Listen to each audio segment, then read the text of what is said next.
By Renaissans wil ons die pad van verkenning stap. Daar word uit vele filosofieë en wetenskaplike bronne geput.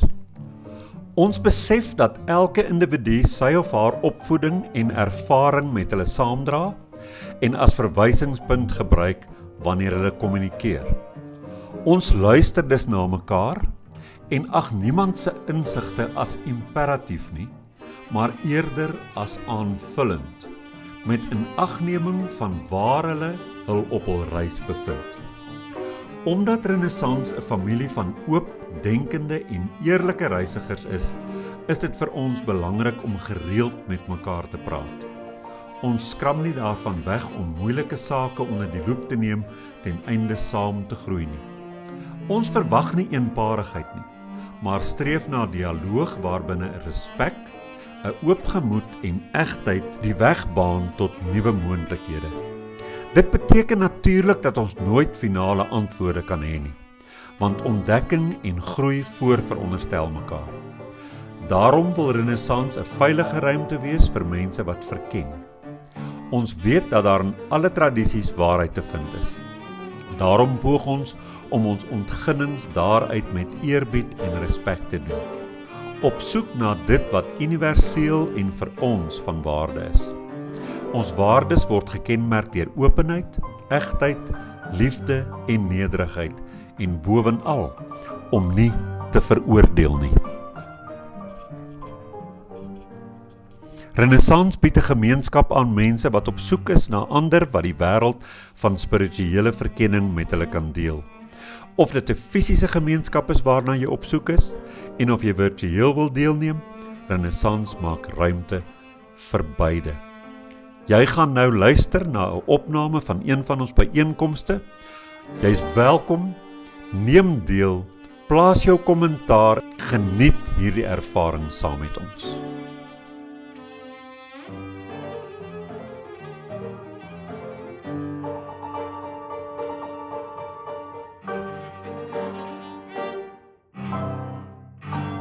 Goeiedag vriende, ons wil julle herinner om Renaissans in gedagte te hou met jou finansiële beplanning.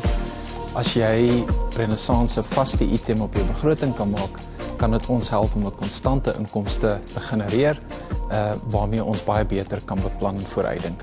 Jou bydrae word opreg waardeer.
Praatjie nommer 11. Ons praat oor die dooies wat steeds dink, en hierdie reeks gaan oor antieke wêreldbeskouings wat ons vandag steeds beheer. En die doel met die praatjies is om te gaan kyk wat daarvan in my leef en wat daarvan ek dalk kan hersien. En die hersiening moet geskied na gelang van die kriteria soos waar kom dit vandaan? Het dit enige bene waarop het staan? Was dit antieke aannames? Was dit bygeloof? Hoe het die een die ander een beïnvloed? En veral dan die pad wat dit gestap het, dat jy iets kry wat 'n bygelowige ding was, en omdat daarop voortgebou is, word dit naderhand 'n konstruk, en mense glo dit, en uiteindelik in die kerk het baie van hierdie goed, indien nie alles nie, dogma geword. So ons wil so 'n bietjie terugstap op die pad en net sê, ons pak die spens reg. En is daar dinge wat ek van moet ontsla raak, of so 'n bietjie anders verskuif? En ek dink een van die grootste uitdagings in die lewe is iets wat vir ons klomp maklik word, omdat ons ouer is. Jy dink meer genuanceerd. Dis nie meer in of uit nie. Jy kan dalk partykeer net so ietsie, hoe sê die kinders, tweak. En dan is hy nader aan juis, of meer akkuraat, of minder ekstreem. Of jy kan selfs net jou dogmatiese houding laat vaar en sê, ek glo dit, maar ek is oop daarvoor dat dit moontlik op 'n ander dag anders bewys mag word. So vanoggend gaan ek 'n opvolgpraat op verlede week. Nou wil ek net dadelik sê, ek het gewonder hoeveel mense gaan van my sê, het jy geweet dit is opstanding Sondag? En jy nou oor die brein praat. Maar ek praat soms oor Kersfees of oor Paasnaweek, praat ek oor Jesus en oor die dinge wat ons geglo het en nie meer glo nie, en hoe ons dinge nou anders kan sien, en dikwels meer metafories, maar hierdie naweek het ek besluit, ons gaan nie Paasnaweek hou nie. Ek gaan aan met die reeks, ek wil nie nou die vloei onderbreek nie. So ek praat in opvolg op Kant, Immanuel Kant, se storie van verlede week, waar hy gesê het, ons sien nie die werklikheid nie. Want hy sê, jou brein het kategorieë, waarvan tyd en ruimte 2 is. En dan 'n klomp ander kategorieë, 4 van hulle, wat hy gesê het, dit is 'n bril wat vir die hele mensdom opgesit is, dis staties, jy kan nie daarvan ontslaa raak nie. So jou lot is, jy sal altyd deur hierdie kategorieë na die werklikheid kyk. So jy filter die werklikheid so dat jy moet weet, daar's geweldige sterk grens aan wat jy weet en wat jy ken, want eintlik kan jy nie die werklikheid goed ken nie. Dit was sy storie, en wat vir my verstommend van hom was, dat hy, gegee die tyd waarin hy geleef het, goed, dit was daarom nou nie die donker eeue gewees nie, maar nogtans, ek bedoel, ons praat daarom nou van voor die tyd waarin ek en jy leef in modernisme, waar daar die wetenskap begin blom en bloei het, en daarom het ek ook gesê, was hy tipies ook 'n proto-wetenskaplike, hy het wiskundig en so aan begin dink, maar definitief was hy nog nie vreeslik wetenskaplik in die ware sin van die woord nie. Nou antwoord die neurowetenskap, want hy het nou 'n ding kwyt geraak wat my en jou raak, hoe sien ons die werklikheid? En het ek 'n behoefte gehad om met ons te praat oor wat sê die neurowetenskap vandag.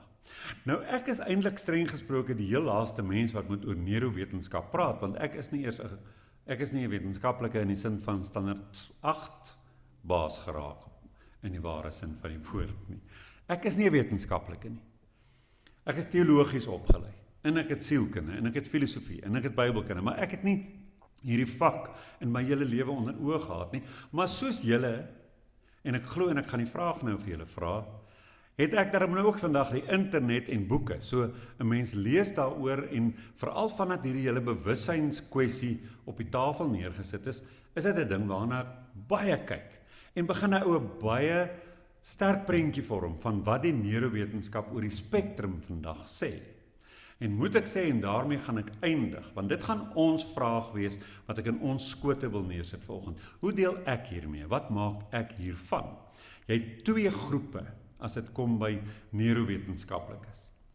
Jy het 'n groep wat klassieke, hoe sal ons sê, fisici is, wil ek amper sê. Dit vir hulle gaan dit oor die materie, oor die fisiese.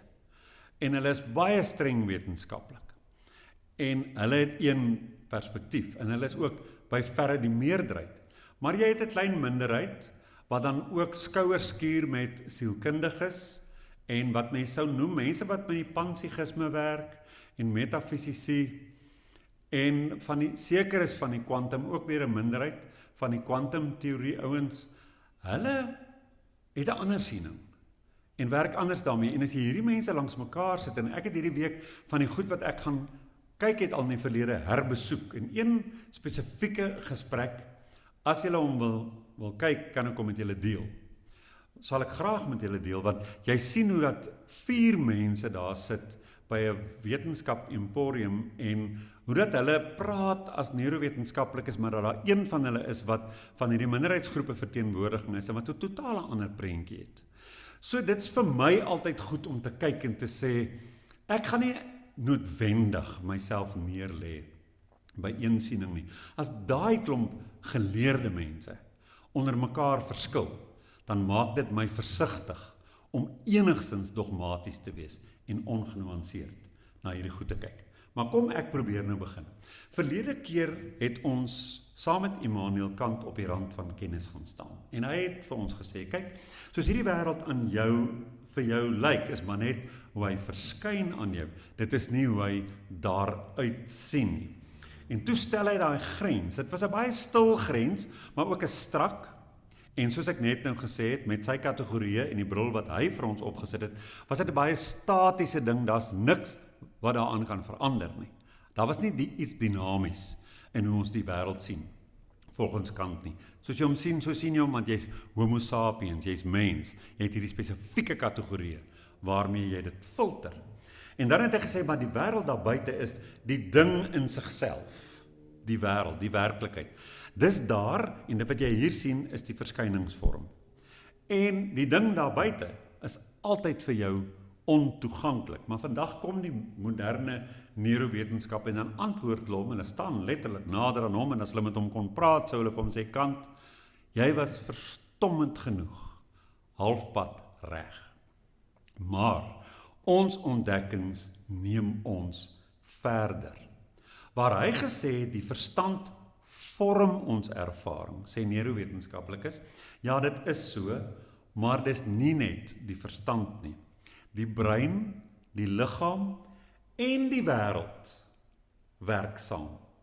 Want soos iemand sê, een van die ouens na wie ek net nou verwys het as 'n minderheid in hierdie debat van 4, hy sê, hy glo dat alles wat ons sien is 'n illusie. Ons kan glad nie sintuigelik die wêreld waarneem nie. En die vrou wat langs hom gesit het gesê, ek disagree.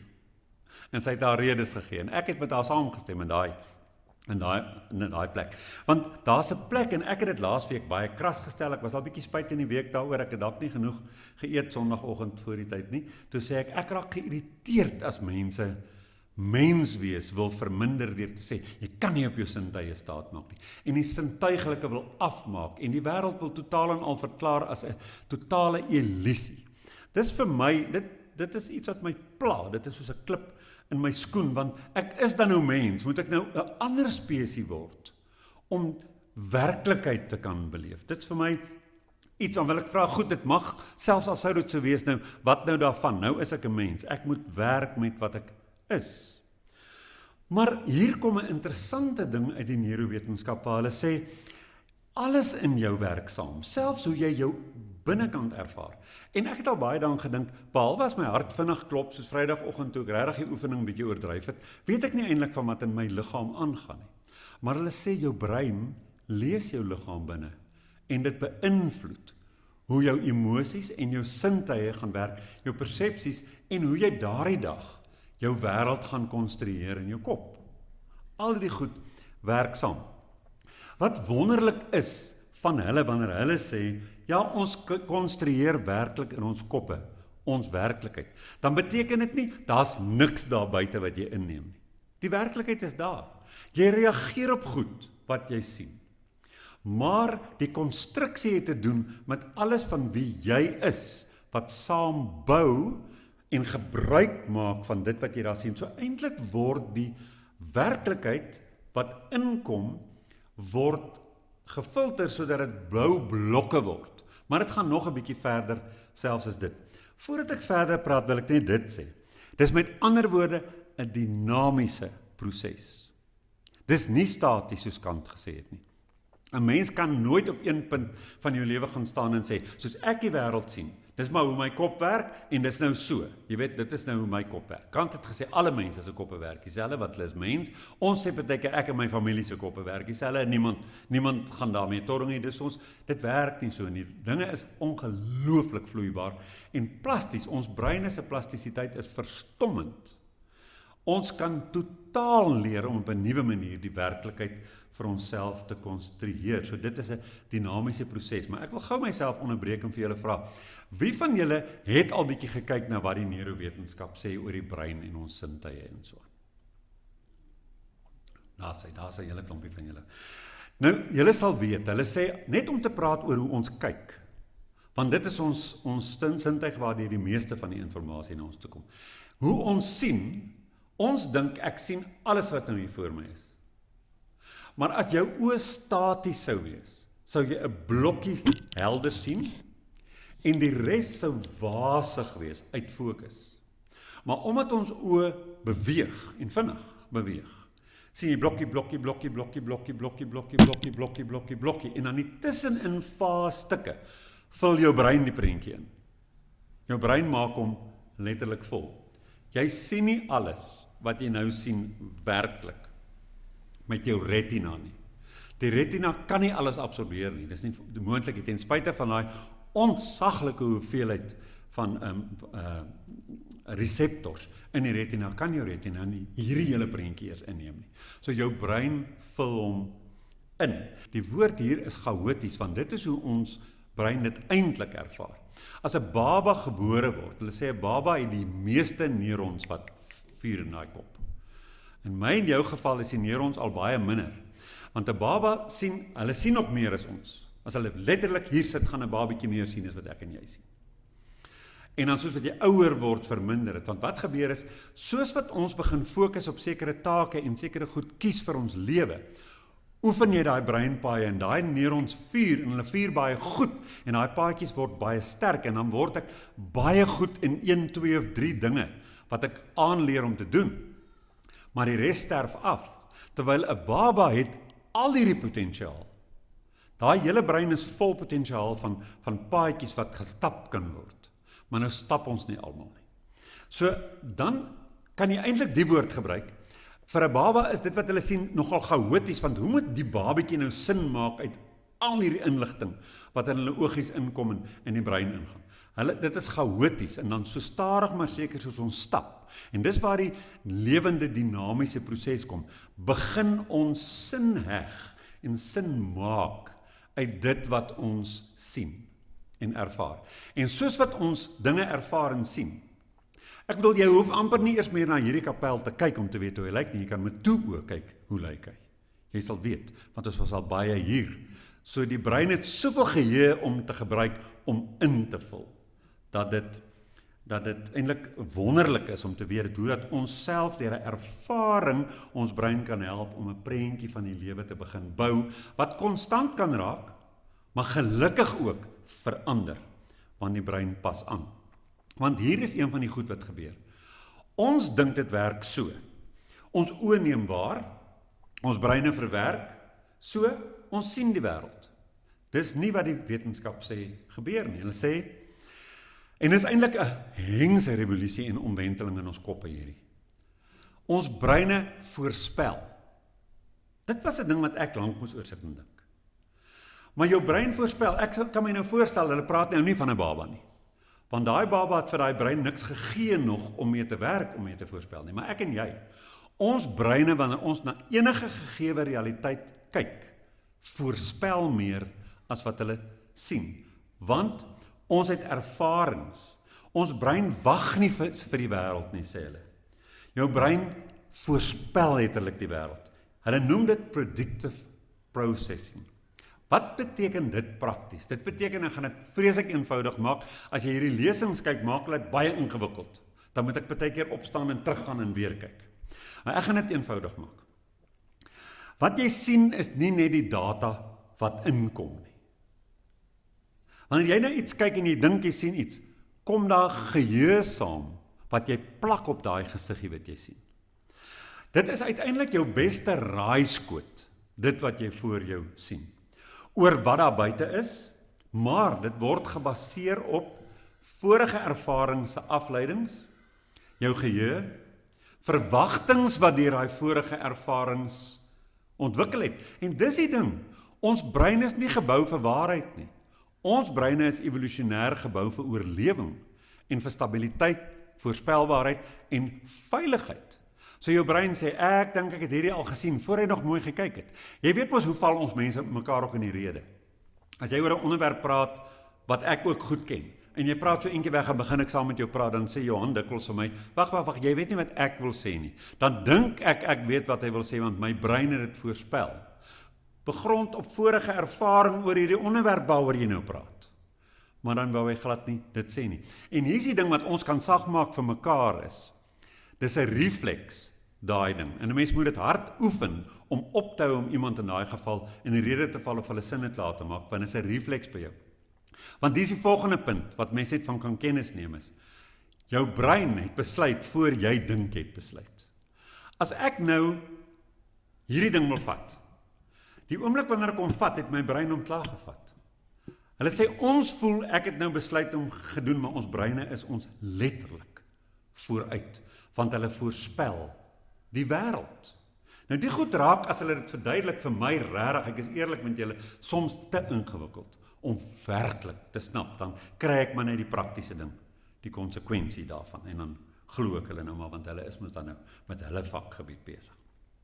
Maar wat dan gebeur is, daai raaiskoot van jou, wanneer jy na iets kyk, en jy kom met al hierdie ervaring, kom ons noem dit dan ons bagasie van die verlede, en ek plak dit op die prentjie en dit verander die prentjie om eintlik anders te wees as wat dit werklik is. Daai raaiskoot word dan uiteindelik daarom aangepas deur die sintuie, want as jy nou lank genoeg kyk, dan sien jy. En die eenvoudige voorbeeld daarvan ken almal van ons kleintyd af. Jy loop in 'n donker kamer in en jy sien 'n vorm, en dis dadelik 'n skelm. Hierdie is 'n man wat hier staan. Jy skrik. Al die reaksie is daar, want jy's gemaak evolusionêr vir oorlewing. Jy moet nou hardloop. Jy moet vir mamma roep of iets. Maar dan skakel jy die lig aan. En dan sien jy, dis my oupa se jas wat oor die stoel hang. Dan trek jou sintuie die ervaring reg. Maar vir 'n oomblik was daar 'n totaal valse beeld in jou brein, en dit word jou wêreld, en jou hele fisiologie reageer daarop. En dit is hoe 'n werklikheid kan skeef getrek raak. Die brein het eers besluit, dis 'n man, voor die oë kon sien, en toe kon korrigeer. Nou dit is 'n ekstreme voorbeeld, maar dit gebeur wanneer jy met ligte aan ook na goed kyk.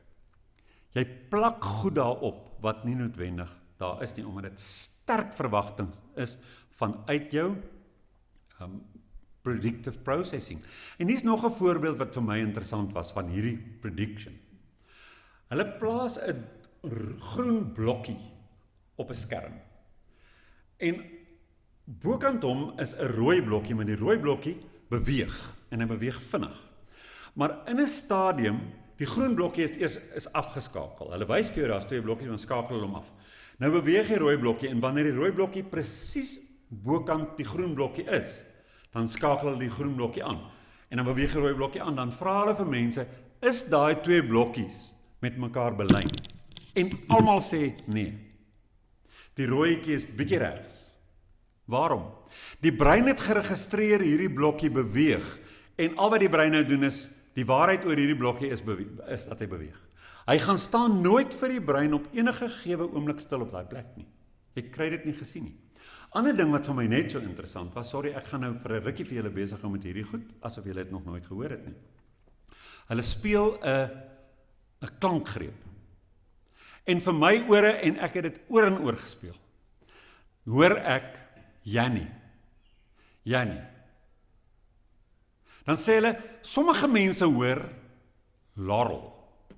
Dan speel ek dit weer, en dink ek, nou kan ek enigstens Laurel, ek hoor glad nie Laurel nie.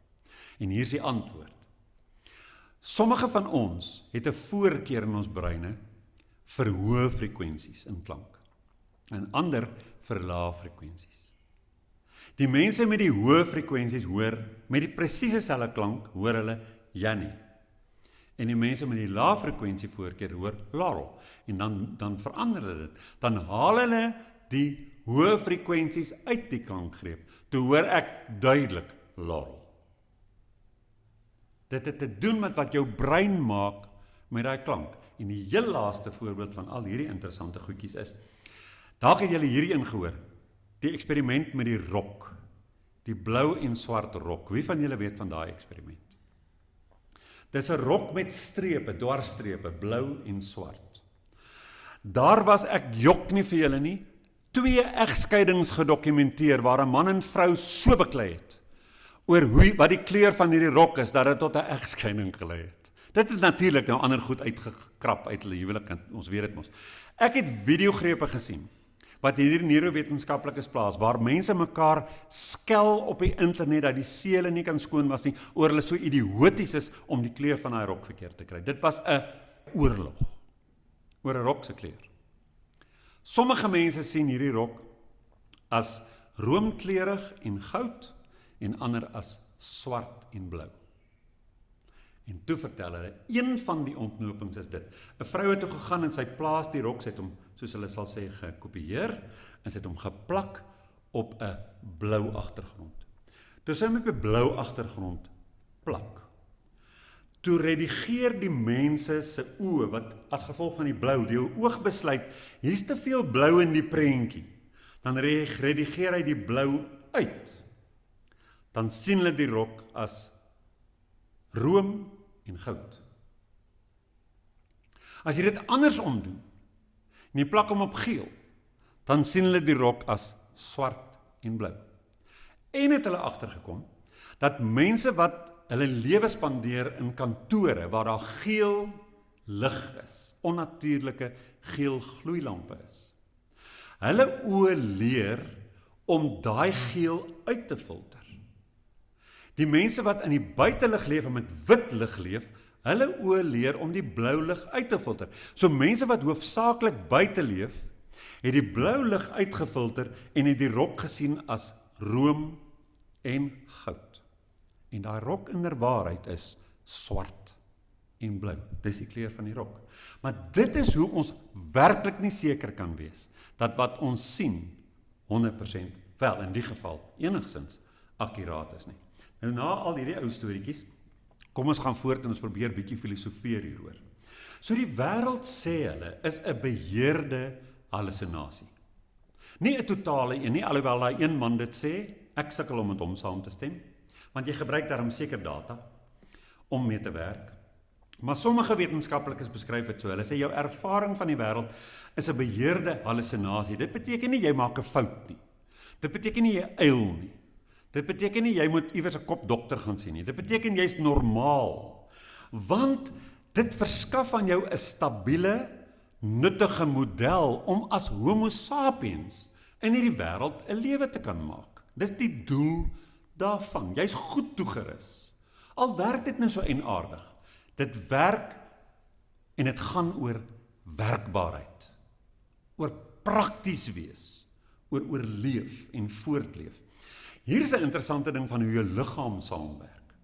Jy stap teen 'n bult uit en jy sien die bult en jy skat sy helling. Jy's heeltemal sonder laste, jy het nie iets op jou rug nie en niks in jou hande nie, is net jy wat vryloop. As jy 'n rugsak op jou rug tel, dan lig daai helling. Fisies in jou brein lyk hy styler. Dis nie jy kyk vir hom en omdat jy moeg is as jy bang vir dieselfde stylte nie. Hy lyk styler. Dit is wat jou sintuie doen, want jou liggaam sê ek dra swaar, hy gee 'n boodskap aan die sintuie en die brein sê, jy moet pas op, hoor jy, want ons wil nie jy moet 'n hartaanval kry nie, hierdie bil is styl, en die brein lieg. Hy maak hom styler. Hoekom? Dit gaan nie oor die waarheid nie.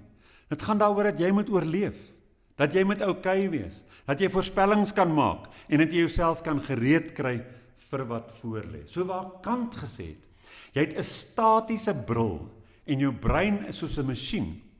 En hy al hierdie vaste kategorieë van tyd, ruimte en goed gehad. Dit sê die neurowetenskap nee. Hierdie is 'n dinamiese boustelsel. Dit pas die hele tyd aan.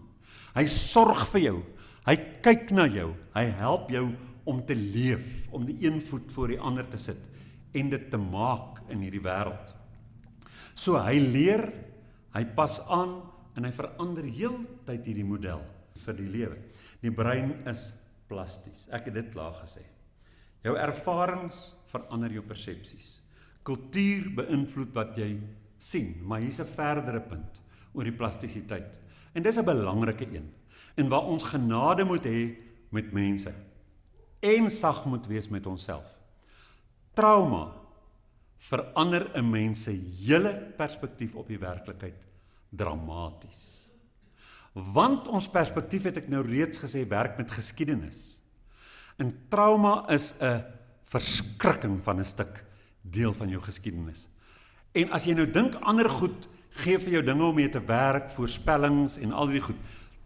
Wat dink ons gebeur as trauma iemand se brein impakteer dat alles tot 'n halt kom? Wat hulle tot nou toe beleef het, hulle hele gevoel van veiligheid, die hele gevoel van voorspelbaarheid. Daar's geen voorspelling meer nie. Die brein weet nou nie wat om te voorspel anders as om te sê, nou is die wêreld 'n gevaarlike plek. En dan begin jy daarom vir jou drogbeelde sien in die lewe. En elke realiteit word met daai ding gekleur. So al die opdrandes word nou iewes skielik sommer verskriklik regop. Julle weet dat die 11de November is ek in Johannesburg die aand, so net toe dit donker geword het en ek kom van die fliekgroep af. Toe het hulle my venster uitgeslaan en toe ek my oë uitvee toe, ek dog dis 'n ongeluk. Toe sien ek daar stap hy met my foon. En jy dink dit doen niks aan jou nie, want ek is ook al deur 'n hijack waar ek gelê het met die wapen teen die kop in 2001, reg voor my huis in Melville.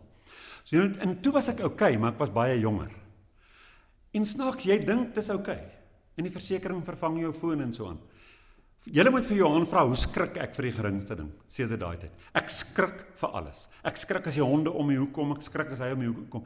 My brein het net 'n ander, hy gee vir my 'n ander prentjie nou vir die mees normale goed.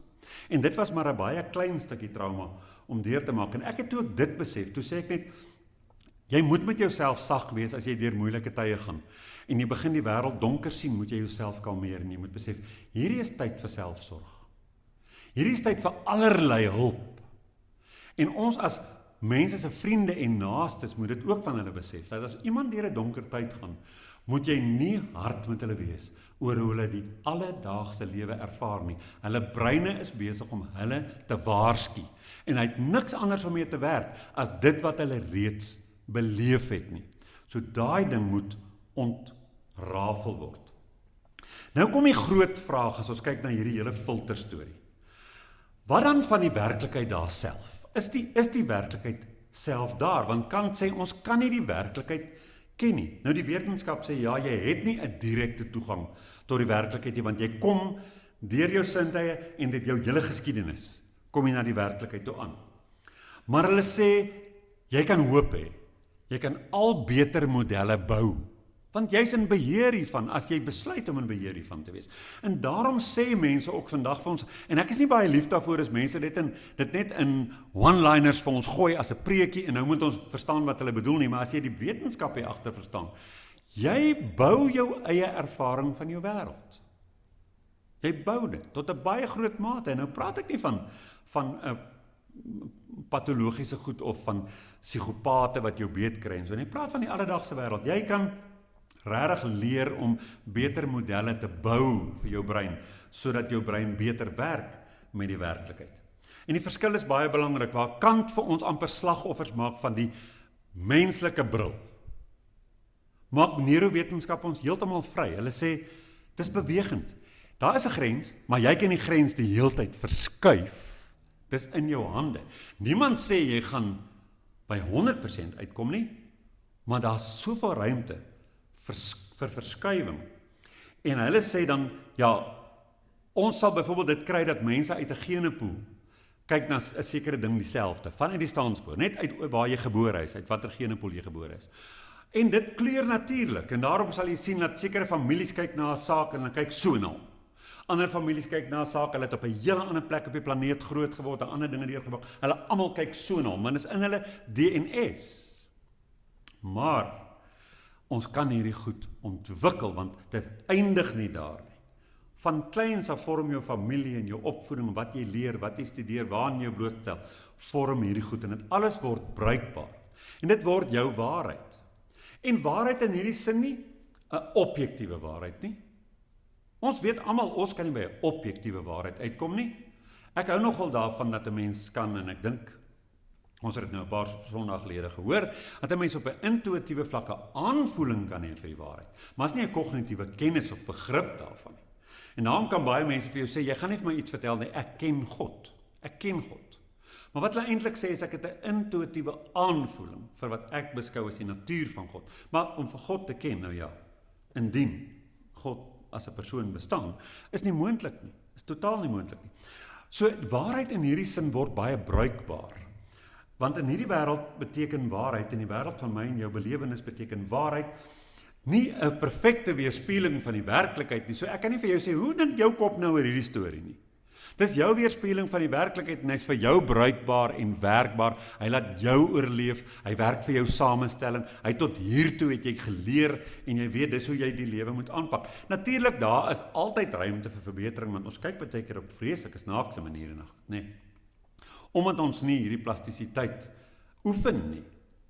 Maar as ek na jou kyk, moet ek weet, jy het 'n waarheid weet, en is 'n waarheid wat vir jou bruikbaar is. Dit beteken eintlik, moet ons die woord waarheid hier verander. As ons praat oor, wat is vir jou waar oor die lewe? Moet ons eintlik sê, wat is jou model? Want wat 'n model werk jy? Want ons breine skep modelle. Want die lewe is eintlik chaoties. En ons skep die vorm. Om 'n voorbeeld hiervan te noem. My gewese vrou is mos nou 'n maand gelede oorlede. En dit was natuurlik vir my dogter 'n geweldige skok, en sy was daar, en sy's terug Engeland toe, en sy is net so dankbaar oor hoe, so sy dit in haar taal sê, en ek sê dit met groot respek, alhoewel ek glad nie haar sentimenteel nie. Vertel sy hoe alles mooi uitgewerk het, die Here het alles so mooi bestuur, is haar woorde. Totdat my skoonseun se paspoort nie gereed was, sodat hy vir die begrafnis kon kom nie, en hoekom die Here dit so bestuur het, is dat my baie sensitiewe 11-jarige kleinseun nie sy ouma se begrafnis hoef by te woon nie, want dit gaan vir hom verskriklik wees. En sy sien dit as die Here se besturing, en ek en my ex-vrou se sussie praat, ons sien, die paspoort is nie klaar nie. Jy gaan en jy maak 'n patroon daarvan, en sê, daar was 'n rede. Want ons doen dit met alles in ons lewe, ons kyk terug na dinge en sê, wie dit moes so gebeur het. Want dit en dit en dit het daar uitgevolg. Maar dit is hoe jy dit aan mekaar ryg om 'n betekenis te heg, dat die storie vir jou sin kan maak en jou positief kan hou. Kan voel, daar's nog 'n plan met die lewe. Maar eintlik gebeur baie dinge maar net. En die wonderlike ding van ons, wat die neurowetenskap vir my bevestig is, ons kan baie chaotiese goed in die wêreld teekom, en ons kan sin daaruit maak. Ons kan kies om die positiewe kant daarvan raak te sien, en nie altyd te huil oor die negatiewe kant. You look at the bright side, en dis 'n mooi ding van mense. En alhoewel hulle moet 'n model werk waar hulle sê, God bestuur alles, en ek sê nee, my brein maak die storie dat hy vir my mooi is, en dat hy my gelukkig maak, en dat ek vrede kan hê, dit maak nie saak nie. En of jy 'n ander storie het, ek dink, as ons by 'n plek kom, byvoorbeeld ook in Renaissance, waar ons sê, ons is nie dogmaties nie. Hier is soveel teorieë en modelle. Die belangrike ding is, dat ons vir mekaar kan sê, jou model en my model verskil dalk, en dit is plasties, en ons kan daaraan werk, en ons kan kyk, om so na as moontlik te kom aan iets akkuraat, wat nie op bygelowige bene staan nie, en dis baie belangrik vir my, dat dit nie op bygelowige bene moet staan nie, maar dat daar 'n verskriklike genade moet kom as ons die brein verstaan. En verstaan, wat se model het jou geskiedenis vir jou gebou, om vir jou te werk en jou voorspelbaarheid, en hier is die belangrike ding, betroubaarheid in die lewe te laat beleef. Jy moet beleef, die lewe is 'n betroubare plek, anders gaan jy ongelooflik onveilig voel hierso. So, waar die liggaam terugkom is vir my lekker, want dit maak jou 'n heel wese. Kant het net gefokus op verstand, maar die neurowetenskap bring jou hele menswees bymekaar, en hy sê, jou hartklop, jou hormone, jou ingewande, jou senuweestelsel, jy is nie net 'n mens wat dink nie, jy is ook 'n mens wat voel, en daarom is wat mense voel, het dit 'n ongelooflike impak op wat hulle uiteindelik glo. 'n vriend van ons, sy ma het eendag op die plaas vir my gesê jare gelede, man, ons almal kies wat ons glo. En sy het in 'n sekere sin die waarheid gepraat. Tot 'n groot mate kies ons die modelle en die denkrigtings en skole wat pas by ons emosies, wat ons warm laat voel, veilig laat voel, wat arms om ons sit. Jy mag 'n denkskool volg wat vir my totaal koud laat het. As ek so misdink oor die lewe, sou ek onveilig gevoel het. En myne voel dat vir jou, maar die ding is wollerig en so, maar dit laat my warm voel en knus voel, en dit speel 'n vreeslike rol. En natuurlik is die versoeking om dan net daar te bly in die knusarms van dit wat vir jou gewerk het, en as jy dan nou nuwe data kry en so, dit jou nie daaraan te steur nie, want jy wil nie hierdie knusplekkie verlaat nie, en ons noem dit die comfort zone. Dis natuurlik ook daar, en ons moet werk daaraan, maar kom ons hê met onsself en mekaar genade, en veral met my en jou. You do not teach an old dog that many tricks. Dit vat lank. En wat vir my bewonderenswaardig van ons in Renaissance is, ons is almal oud. Almal van ons is oud, want ons is bo 60. Jy kan nou Spur toe gaan en gee hulle vir die senior menu. Maar ons werk hard aan plastisiteit, so ons kan onsself eintlik 'n ongelooflike handeklap gee vir hoe dinamies ons is, al sukkel ons soms om ontslae te raak van sekere goed wat ons glo. Nou kom ek by nog een, die self. Is julle al moeg? Nee. Ek het beloof om korter te praat, net ek vandag weer my belofte beloof. Johan sê altyd vir my, you always overpromise and underdeliver. Ja, so die self is ook 'n konstruksie. Hierdie ek wat ek so voel. Nou ek gaan nie baie daaroor sê nie. Maar ek voel mos ek is hier en ek is gevestig en toe ek gebore is, was ek al hierdie Philip. Dis nie hoe dit werk nie. Die neurowetenskap sê die self is 'n konstruksie, dis 'n samehangende storie wat gebou word rondom die chaos van die werklikheid, en jy organiseer gebeure in jou lewe en ervarings en jy vorm met 'n storie, 'n self. So daai self is eintlik maar net jou storie wat jy ervaar as iets staties en jy gee vir hom 'n gesig in 'n ideeboekie. 'n Voorbeeld daarvan is dat jy neem 'n besluit, en ek het dit net nog gesê, jy neem 'n besluit. 'n Fraksie van 'n sekonde later voel jy, ek het besluit. Maar die brein het lank al begin kies. En bewussyn, die keuse dat jy, die gevoel dat jy die keuse uitgeoefen het, sê die neurowetenskap kom altyd 'n fraksie na, dat die brein outomaties die besluit geneem het. So wat sê dit? Ons breine kyk na ons. Hulle sorg vir ons. En partykeer natuurlik nie. Want as jy die sterkste oue klap gaan gee, dan was jou brein nie baie slim gewees nie. Nou gaan ek na spiritualiteit toe en ek maak klaar. En hier kom my appel vanoggend met hierdie praatjie. Baie mense sê, ek is net bewussyn. Ons weet nou van die bewussynsteologie. Ander mense sê, ek is los van my liggaam en ek gaan met 'n opstanding weer terug gaan na my liggaam, maar ek kan ook los van my liggaam funksioneer, totdat die opstanding plaasvind. Ander mense sê, ek gaan uiteindelik uit my liggaam ontsnap, tipies platonies. Ek gaan ontsnap en dan is ek vry, want hierdie is 'n tronk, hierdie is 'n kerker, hierdie is eintlik 'n valse plek, ek hoort nie hier nie. Hierdie ding lieg die hele dag vir my. Nou die neurowetenskap sê jou ervaring is werklik, maar dit is gebonde aan jou brein en jou liggaam. En daar is geen ontsnapping hieruit nie. Menswees is 'n geïntegreerde storie. Jy's ook 'n liggaamlike wese. Trouwens, die meeste wetenskaplikes glo jy's slegs 'n liggaamlike wese. Maar ons is geïntegreerde wesens. Die oomblik as jy praat van iets los uit die lyf, dan is jy nie meer mens nie. En sou my eerste vraag wees, dis okay as jy daaroor dink as iets na jou dood, maar hoekom wil 'n mens nou al die heeltyd vir jouself sê, hoor jy moenie aan jou liggaam steur nie, jy's eintlik net bewussyn. Dan is jy mos nou besig om te sê, moenie mens wees soos wat jy nou hier is nie. Go with what is, live in the now, and now you're a body.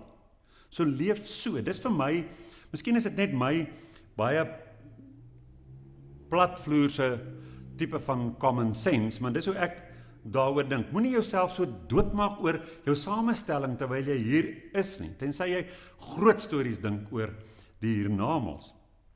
Maar die vraag wat hier ontstaan is, waar Kant gevra het, wat weet ek? Wat weet ek nie? En hy is so bekommerd daaroor.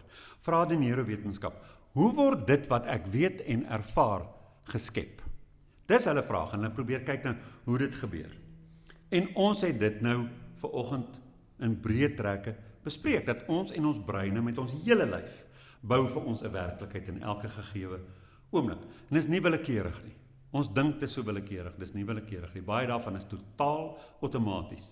Maar dis nie vals nie. Dis nie iets waarop jy moet neersien nie. Jy hoef glad nie daarop neer te sien, oor hoe jy die wêreld sien nie. Dis jou wêreld. Kyk na hom soos jy na hom kyk.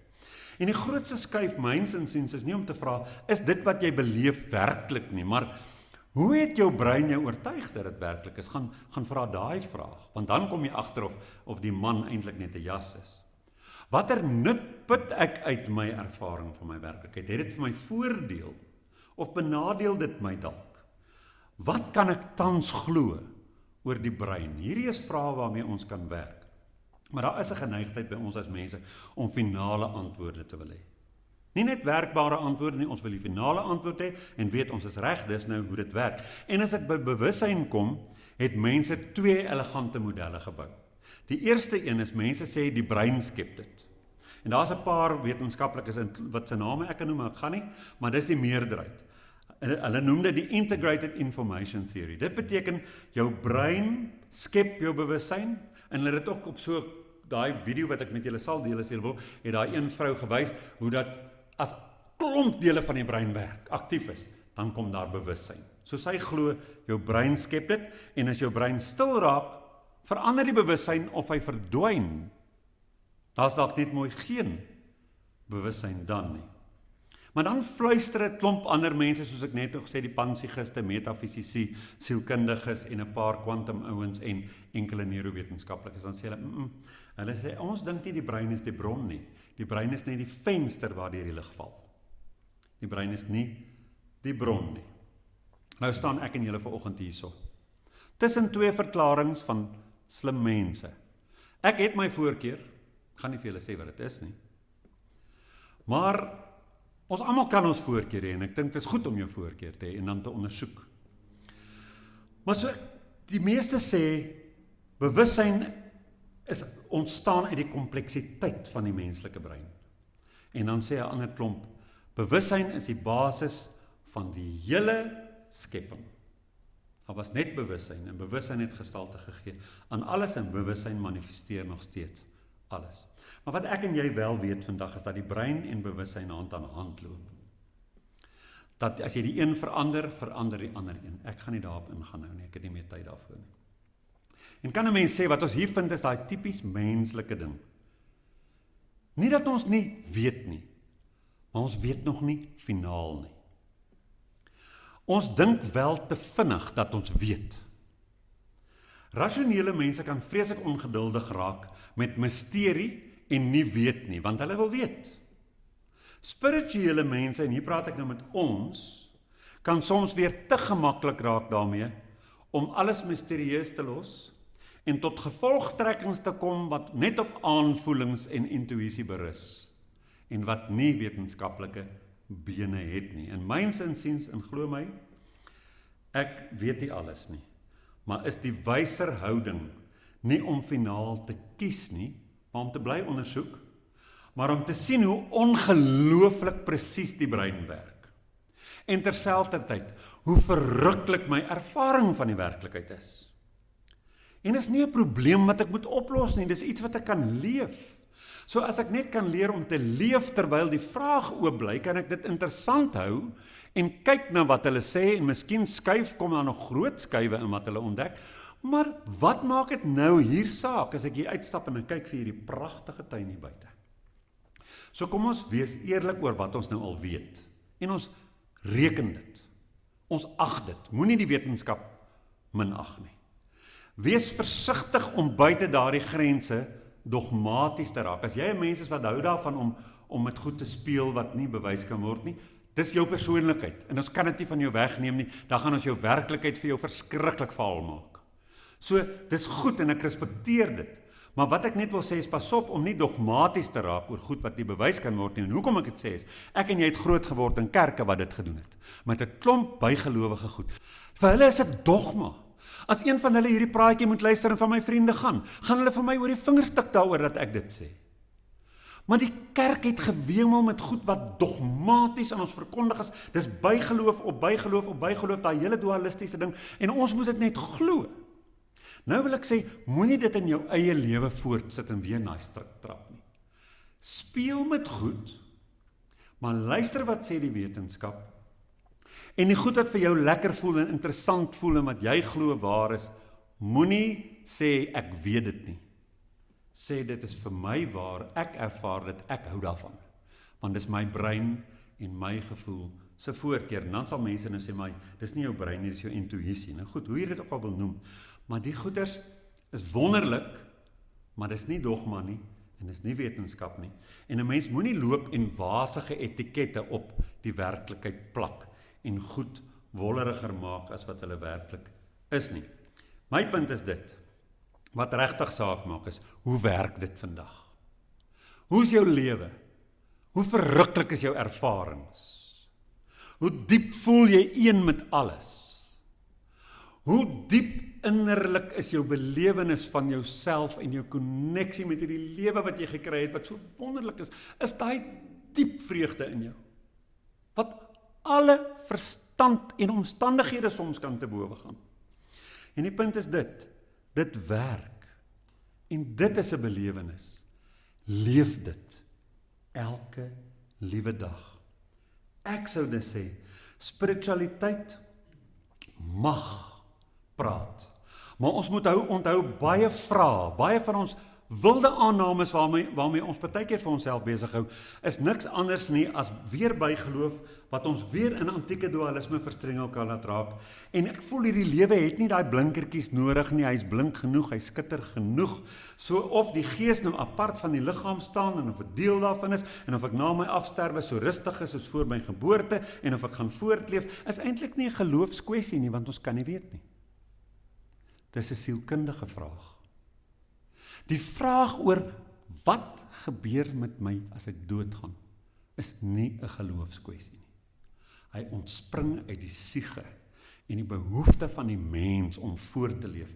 En dit het niks met spiritualiteit te doen nie. En dan moet ek vir myself daai vraag vra, op 'n sielkundige vlak, hoekom wil ek na my dood leef? En as jy daarna toe gaan, dan leer ken jy jouself nog dieper. En dan kom jy dalk agter hoekom jy aan sekere goed vashou en ander nie. En hiermee sê ek nie dat ek weet wat na die dood gebeur nie, want ek weet so waar as Paramaneldra nie. Ek was nog nooit daar nie. Spiritualiteit mag dalk iets glo, maar dit kan nooit daardie oor geloofsoortuigings as feite begin bemark nie. En waarom is dit nodig? Waarom is dit nodig? Dis nie nodig nie. Glo net wat jy glo. Ondersoek verder, bly oop vir nuwe insigte. Leef net. Dis my voorstel. En dit is mos nou genoeg vir nou. Kyk hoe lekker is dit dan nou vir oggend hier. Ons gaan nou na mooi musiek luister. En daarso bewys ek al klaar die punt met 'n klein stukkie data. Dankie Here.